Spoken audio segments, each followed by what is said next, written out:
You're watching The Kate Fox Show, and I'm Kate Fox, and I am here today with Debra Markowitz. And Debra is the director of the Nassau County Film Commission, vice president of the Long Island Film and TV Foundation, really the creator of the Long Island International Film Expo. One of the creators. One of the creators. You are a partner in Intention Films and Media, writer, producer, director. What am I forgetting? I mean, I've done other things. But those are the writer and director are the two top ones, but yeah. And not just films. You've written 3 novels. Yes, that too.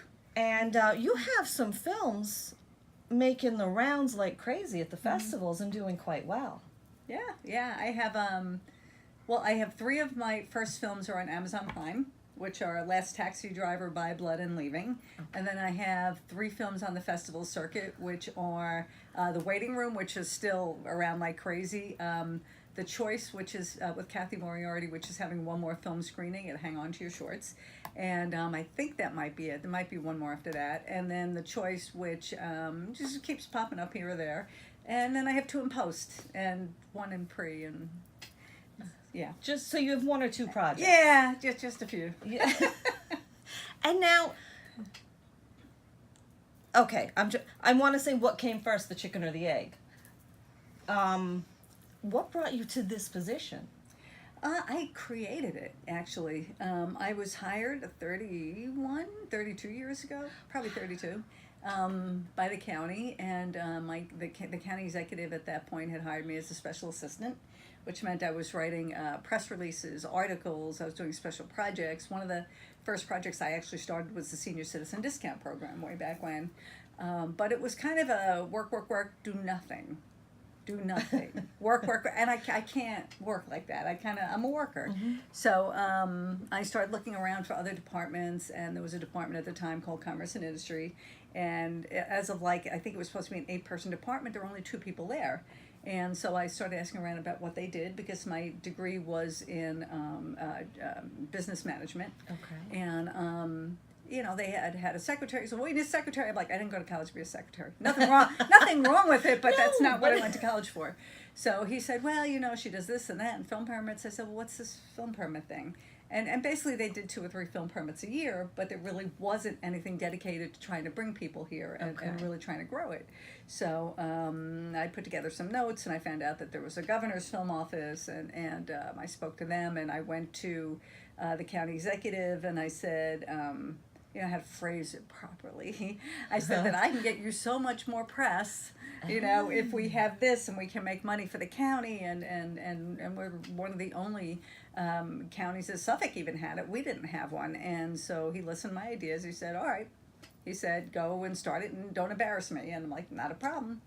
So we went from doing 3 permits a year to we're over 1,000 production days usually per year. Wow. Yeah, so we're the second busiest film commission outside of New York City itself. So we're pretty busy. We've had some really nice projects here. And when I talk about production days, it's not just movies. I'm also talking about there can be independent films in there, huge projects. There could be mini-series, commercials, music videos. I mean, so the whole you gamut. cover everything. Yeah. Wow. What's your favorite thing?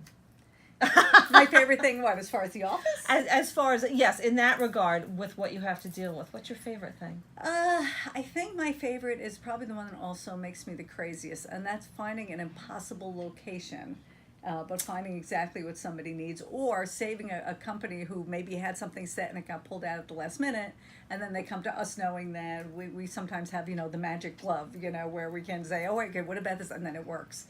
So it's been the times where we've really been able to save jobs that would have, gone elsewhere. So it's really helping the people. It's helping them put the project together. It's knowing, like we had that show, I don't know if it's out yet, Dickinson with not Halle Berry, Haley Steinfeld. Oh. We had that for 6 months here, so they were building structures and that was kind of fun to know that we had it here. When Noah was out back in the day, we managed to find them a location that they were here for over a year. Yeah, Sabrina was here for a year. I mean, there were certain things where they set up their production offices here, so they're not only filming, but they're staying here and spending all their money here. So it's, those things are always great. Wow. So now, okay. So if someone wants a location, say, do they start to look themselves and then contact you, or do they contact you and say, okay, this is what we need? Both. Yeah. Okay. I mean, if they have their own scout, they might call us and say, what areas do we not go to? What we don't have, we have a very small budget, so we'll know certain villages they shouldn't go to, because some of them have their own permit fee, and if they do, that's going to knock out a lot of business. So some areas just don't want filming, so we'll know to keep them away from there. So they can come with their own scout. What area should I look at? What area shouldn't I look at? Sometimes they'll call us. We have a bunch of house photos on our website, which is NassauCountyNY.gov/film. And they can look in the location gallery at different homes, and if it's something they want, we will call the homeowner and say, this is the project we have, they're interested in your house, can I put you in touch? And this way, it's their way to say, not interested, or yes, have them call me, and then we put them together, and whatever they work out is their business. We don't get involved on the money end of that, of the private locations. Wow. So you're a buffer and a facilitator. And really. we troubleshoot like crazy, Wow. So you enjoy pressure and stress. Yeah. Well, no, I don't. Actually, probably one of the best things that I love, and I think the thing that I'm best at is negotiating.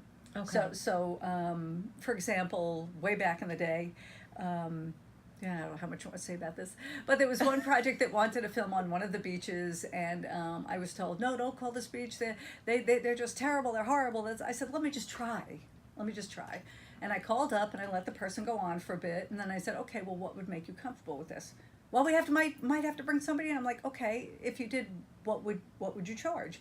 And by the end of the conversation, he said that I was really getting ready to scream at you. He goes, and I don't want to talk to anybody but you, and then we got a memo a few weeks after saying they needed at least a month's notice, and I called up this person and I said, there's 2-week turnarounds. We can't do that. And he goes, oh, that's not for you. This is for everybody else, because I respected what he needed, because he's there to protect his property. Of he's course. there to protect this area, protect the wildlife, so I had to show that we also care about that, but what can we do to work together to make it work for everybody? Right. And I think if you respect people and they have an open mind, you have the ability to make things happen that might not happen otherwise. You can't bulldoze your way into places. No, you can't. That doesn't work. No. Especially if you have no jurisdiction over them, So it's you have to hope they want filming, and if they do, work with them. We've had people just charge exorbitant permit fees, even for private property, and then call me up and go, why are we not getting filming? I'm like, because you're charging so much money. And they don't really, maybe one film shoot one time paid it, but nobody else can. And so they got lucky. And but then they nobody had else this was filming bar. Okay, so very interesting. And so you're bringing two communities together, because Yes. you're in the film community and you're a part of this community where we Right. live. Yeah, absolutely. And I'm a filmmaker, so I understand on an independent level what people look for, what will work for them. It's it's kind of, I understand that end as well. I understand how difficult it is to postpone something once it's set. It's if you have all these hundreds of people. Right. My films are not that large, but if they have hundreds of people involved, they usually lose a lot of money if they don't film the day that they're planning to film, if there's not enough course. notice. So you try really anything you can do to help them. Wow, that's just. So so that's your day job, and then how do you find time to do all of your films? I don't sleep. I don't sleep enough. It's a matter of you give up a lot. People invite me to stuff. I go to 3 things a night if I wanted to. I don't want to, because I want to write, or I want to, work on my movie, or it's you make a choice. I'm in essence working 2 full-time jobs. Yes, you are. Because making movies is a full-time job, and writing is a full-time job if you're going to get anything done. So it's a matter of, I know some people might look at it as being antisocial, but it's a choice. I want to make movies. I need a day job. I like my day job. So in order for me to make movies, it means I'm saying no to this. All right, this maybe I'll go to. It is what it is. It's a choice I made. So I'm also lucky enough that because I've been with the county for 32 years, that I have a nice amount of time off. So it's not like I can take it That's all at nice. once, because I don't. But but if I need to take off, like I made my feature film by taking off by shooting on the weekends, or taking off a day or two a week. Not every week. Some weeks we missed, but just way because I have the time. So I was able to do that and continue to work. Well, that's great. Yeah.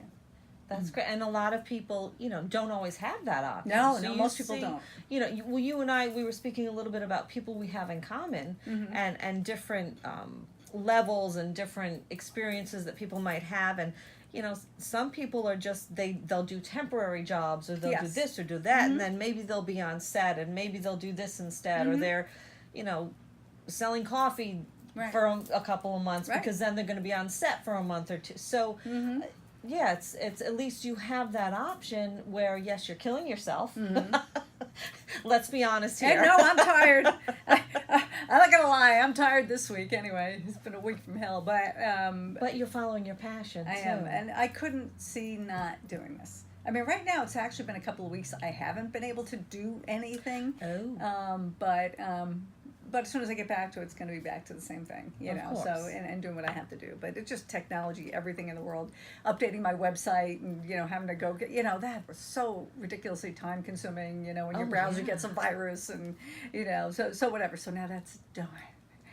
So now it's we're working on another day filming for a project I already did. I AD'd a film. Actually, last weekend I AD'd a film for Gina Rodriguez, which was so adorable. My husband and partner, John Marine, had shot it for her, Okay. and I AD'd it, and it was just, it was fun. Okay, So- now, I know what you're talking about. For people who... assistant director. Assistant director, you keep them on schedule, you make sure that everything's done, you do have all your forms, did everybody fill everything out, is craft, you got everything, this is, do you have everything you're gonna need, are the actors gonna be happy, anybody allergic to anything, all things that, it's just, when you're a small shoot, you're doing a lot of different things. Right. So it's also, okay, let's see, it's 10 o'clock, it's 10:15, we should have finished by 10, we're gonna make up 15 minutes. And it's just keeping people on schedule, so it's it was a small shoot, so it wasn't really that big a deal. And once we caught up, it's like we were almost ahead the whole day, which that's was great. amazing, because they had rehearsed a lot, and also because John and Gina had, put together the shot list and really got over it, so we knew exactly what we were going to be doing everywhere, so it worked out really nice. That's wonderful. That's wonderful. I'm going to take a quick break, and then I want to talk about your films. Sure. Okay, we'll be right back. You know it's not healthy to keep going back, Emily. It's not fair. I didn't do anything wrong. How can people heal if you don't give them the space they need to get on with their lives? I've given them space. I've given them too much space. I look around, everything's changing in some way. Nothing lasts, even stone starts to I would never hurt my family. You think it's easy for your family? You popping in and out when you miss them? It wasn't your fault. I never thought it was. I just feel like they're not gonna even remember me. Like this was never real. I'm just gonna disappear. You can't ever disappear. I just wanna stay. Can I please just stay?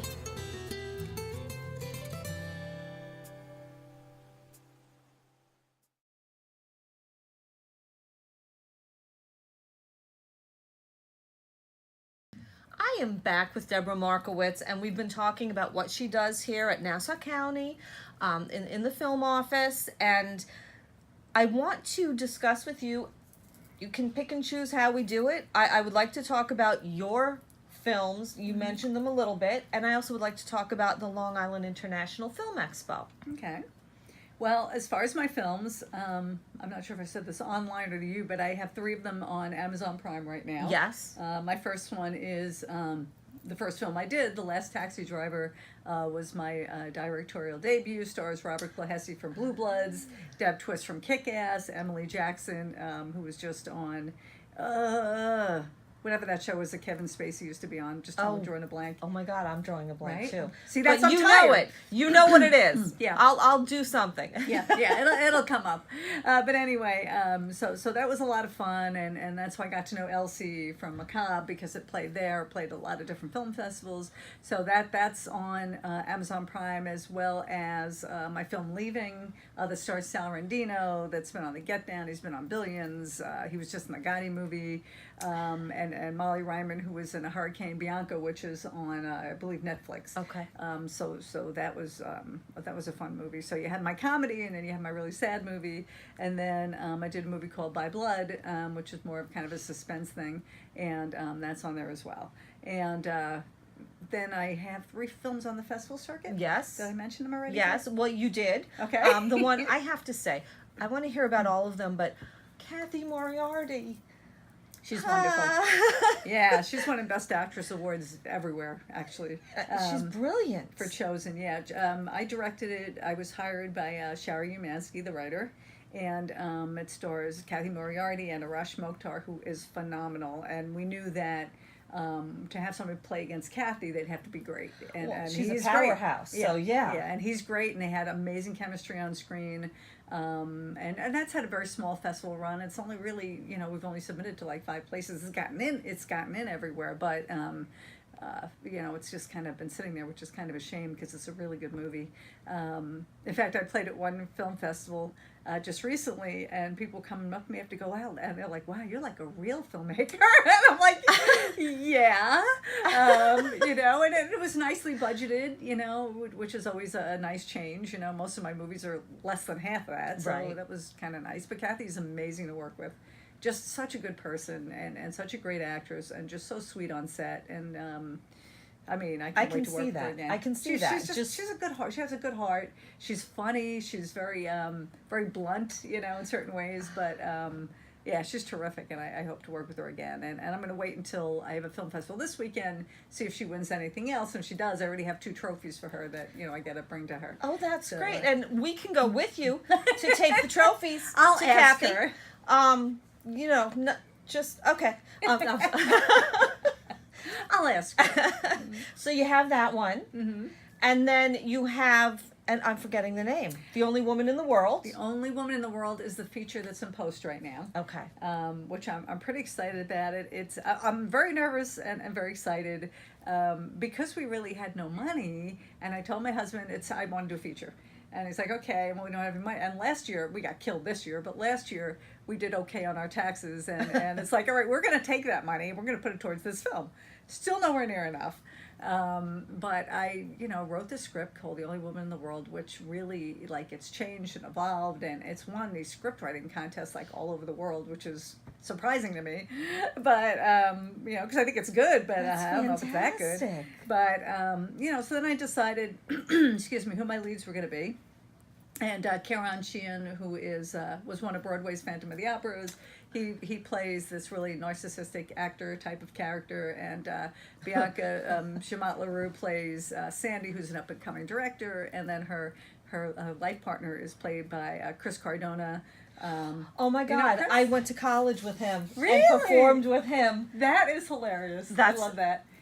So he's actually doing well. He just got a recurring role on I think it's a Starz network thing, and he just played in a movie with Michael Keaton, and he's got all kinds of stuff going on. So those are my 3 leads, and I've there's 30 actors in this thing, and some of my names, Brian O'Halloran from Clerks is in it, and Kevin Brown, who was in 30 Rock, is in it, and Abigail Hawke from Blue Bloods. Wow. So I have a number of people in kind of almost like cameo roles. Artie Pasquale from The Sopranos is in it, and it's just a story of this up and coming female director who, as her career is taking off, her and her partner start to have just a little rift because she's going this way, and she befriends this actor who she believes is really her best friend and helping her with her career, who may not necessarily have the best intentions in mind.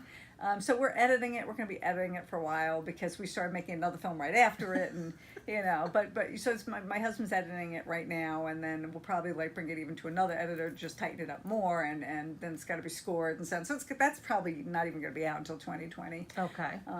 So that's my feature, because I had to do a feature, and everybody, like, we have people who volunteer all their time, and it's just, it took us actually 6.5 months to film a little over 20 days. Wow. Because since when you don't pay people, you have to go by the schedule. Agreed. Agreed. so- See, not everybody realizes what. Well, most people, unless they're in it, they don't realize what you go through Oh my to God. make your movie. And this was a nightmare because it took so long. I mean, we used my house to film in, and so I had all the character Bill Oh and, my and Bill and Sandy, which Chris and Bianca. I had like their pictures all over my house. I'm like, I'm tired of you people. I want to put my pictures back. So there was that, and also because it was spread over such a long period of time, we had, I think, rotating like 4 different makeup people, like 7 different gaffers, because Wow. we go to film in 3 weeks, they're on another job. So it was just constantly, okay, who else do we have? Everybody's busy, and we would just constantly pull people in. We did it. I'm so happy we did it. Hopefully there's no reshoots because everybody's gained weight, and Oh gosh. Well, because they've all lost a lot of weight for this. I'm looking forward to seeing it. Thank you. So I'm excited about that. And then a couple of guys is a pilot that I've been trying to do forever. But it got to the point where we were raising money, and we did one event. We decided to try to do, first we did crowdfunding, and I'm still going to do a little bit of that, but we decided to do events to raise money. Okay. But you put in so much time and you got less than 1,000. Then you do another one less than but okay, little by little. And then we decided we're going to have this big concert. And we can make a lot of money, pay for everything, pay for I've done posts. the concerts. Well, I realized I maybe get a lot of things, but I'm not a good concert promoter, and we lost half our money. Oh no, we have to talk. Oh, you too? Oh Yes, no, because I didn't I've realize- made money. Oh, you've I, made I've money. done benefit concerts for Okay. a charity that I work with, Cancer Can Rock. Yeah. I've made money, so I'll help you. Okay, we'll talk about it. Yeah, but between the advertising and the theater, and then they wanted insurance, and then it was so expensive to do. Had it been less expensive, we would have made a Oh nice no, amount of money. we definitely have to talk. Okay, perfect. Definitely. Because, yeah, so that was heartbreaking, and we didn't have the money to do it. So I had reached out to all the people who donated money. I said, look, I want to honor all your perks, and I'm going to put them towards the feature because whatever. And then I sat there and I said to John, I said, oh, F it, let's just do it. And I said, I don't care, let's just do it, whatever it is, and I actually had to let go the people, the crew that I had. I said, guys, I can't pay you. So I'm going to have to use the crew I used for the other one. I love you, I wish I could.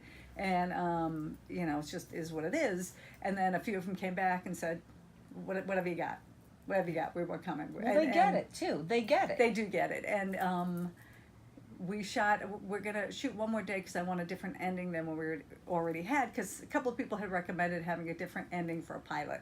So we'll probably do it as a Okay. 30-minute short, which is a very long short, but it's constantly moving, and then also 24-minute pilot to try and Okay. market it to both, TV plus to get it out on the festival circuit. And watching just the first, 25 minutes, and I'm like, this is really good. This is the Ooh. best thing I've done, without question. And, Isn't that nice to be able to say that though? When you look at a piece the of work, actors are so good. The actors are so good. It's a love story basically about 2 men who find love later in life, and one of them got married and had kids and really didn't come out until his 50s. And all of a sudden he meets this young rock star. Well, they're actually almost about the same age, but he meets this guy who was a rock star on the road, and he had this whole life this other guy never had. And so when he's ready to finally come out and start living authentically, the other guy's ready to settle down because he's already done everything. Right. So Oh, I'm excited. the chemistry between Lucas Hassel, do you know Lucas? I've He's like not this met 6'5" him. blonde god, who plays John Graham, who's the ex-rock star, and now he's doing like music for corporate videos, and he's not on the road anymore. And then Sal Rendino, who's been in, I think, almost every one of my movies in one way or another, and he plays Richard Duran, who's this almost 50-year-old tax attorney, who basically has just lived this, just works all the time. He divorced his wife because he just wasn't happy, and he just works, and he's looking for a CD one day in the store for his daughter, in this used CD stop, and this guy walks in and goes, hey, I didn't picture you for a rock guy, and they start having this conversation, and they're so good, because it's the point where John's brought his cousins in to, his young cousins in to take him to the movies and buy a couple of CDs or books or something. And as he's walking out, Richard takes some chance and basically says, hey, you want to get a cup of coffee? And he doesn't know if this guy's gay or if he's going to kill him because he asked him, or if he's, he's taking a chance because something tells him I need to, and it's like the best the best, worst, most awkward date in the world, you know, when they first. Oh, I love it. You know, because, and then just everything that happens is just it's so gut-wrenchingly wonderful, because they're both so good. So we're going to be looking forward to seeing this. Yeah. You Okay. I know, because I could talk to you probably for at least 8 hours. So what I'm going to do is I'm going to take one more break, and we're going to come back and talk just about the Long Island International Okay. Film Expo. Sounds good. Okay? Mm-hmm.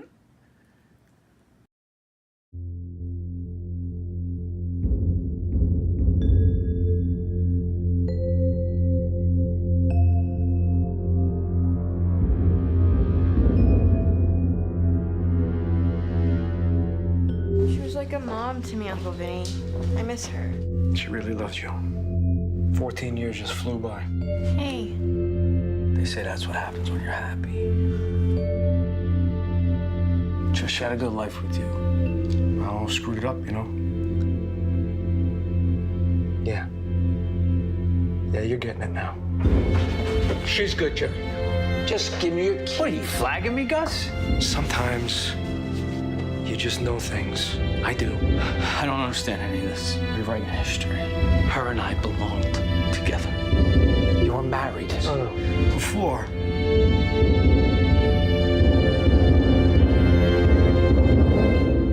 So what happened? Everything. Everything. And nothing.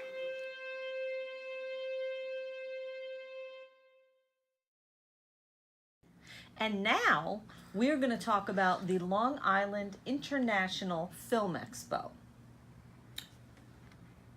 Okay, well, Life, L-I-I-F-E, or as Brian O'Halloran says it, Life, the Long Island International Film Expo will be held from July 12th till the 18th this year at the Okay. Belmore Movies.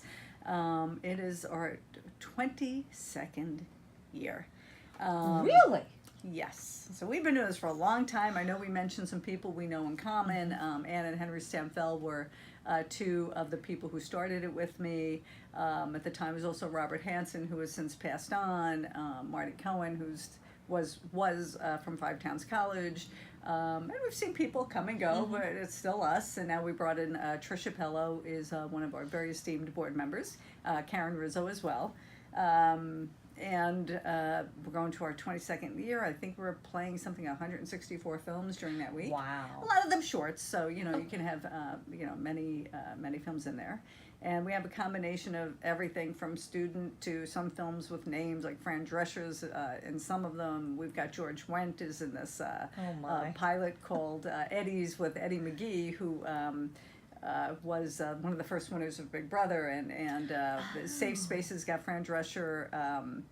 Also, another gentleman I'm not going to remember, but it has a few names in that, and Some names. We got some names. we got some names. Okay. We got names in them, and we have animations, and we have documentaries, Okay. and a whole mix of films. I'm not a judge anymore, which definitely has its pros and cons. The pro is I don't have to watch all the movies. The other pro is I don't get yelled at as much when we don't when we don't accept them. I didn't see it, it's not my fault. But the cons are you don't get to necessarily see everybody's work. Right. I try to watch the films from people I know, just whether I know I can fight for them or not fight for them. It doesn't mean no matter what I say that the judges will take them, because the scores, every judge says no, doesn't matter. Right. We just can't take it. One of the exciting things is our closing night, which is July 18th. We're starting to get our nominees together, and we're going to honor Abigail Hawk with a Creative Achievement Award.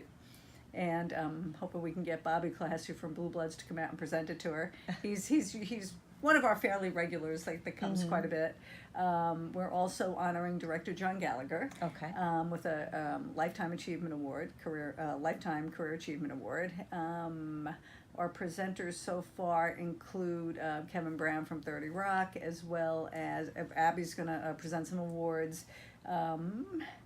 Christopher Brian Roach, Chris Roach from Kevin Can okay. Wait, as long as he doesn't get a gig, because everybody can get a big gig and then disappear. Well, So because you got to pay bills. yeah. No matter what level We've been you're lucky. at. We have a good 90% if they say they're in, they're in. Okay, Or great. sometimes they leave and then somebody who originally said no their schedule changes and they're able to come in. So, we're starting to get our celebrities for that. Okay.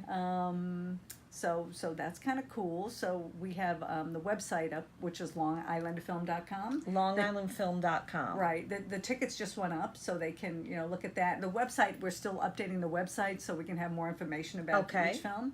And also the closing party and our panels and all kinds of fun things. But, life is basically, one of the best things about life is that it's a filmmaking community.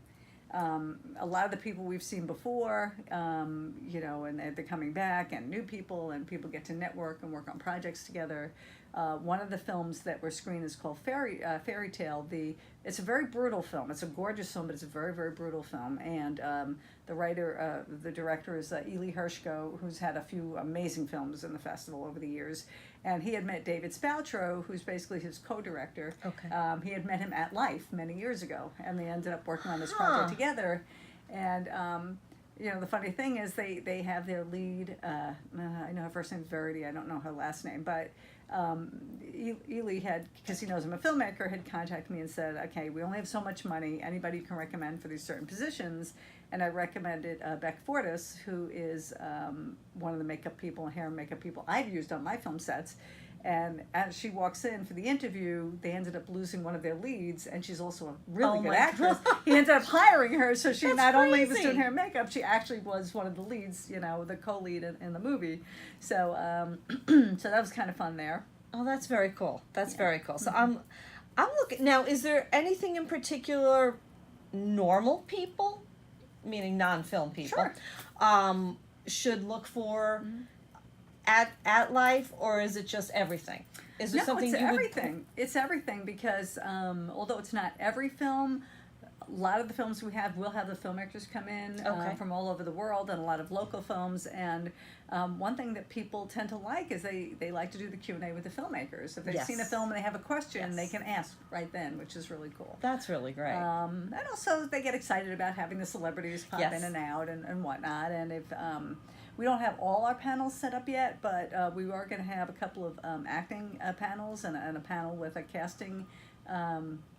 I think she's a talent agent there, so people can come and ask questions about scissors. How do you market yourself? Okay. So we're not finished setting those all up yet, but they will be on the website as well. And almost all the panels are free except for the Filmmakers Breakfast. It's like $5. Okay. The horror. The horror.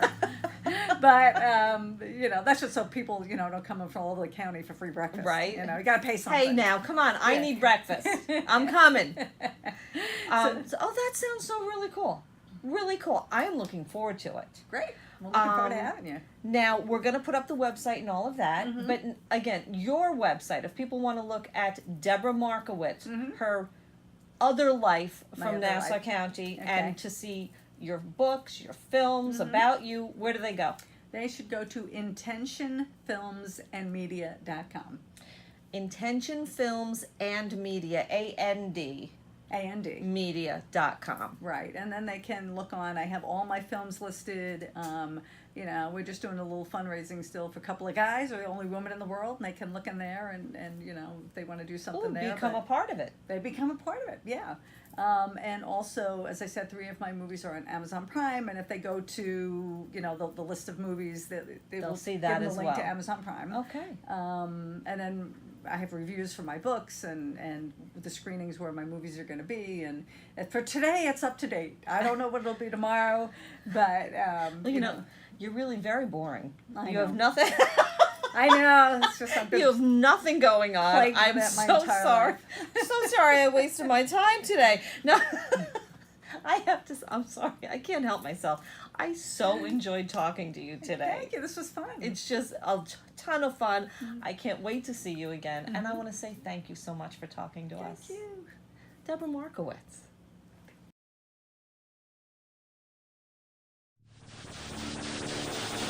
The country continues to be in a state of emergency. How are you still out here? Me? That's what I do. We ask that you remain inside. Oh. Highways are closed. There is no public transportation. Hey! A new world awaits us. Just open the door! And we will survive. Freaking deadbeats. Be safe. God bless you, and God bless America.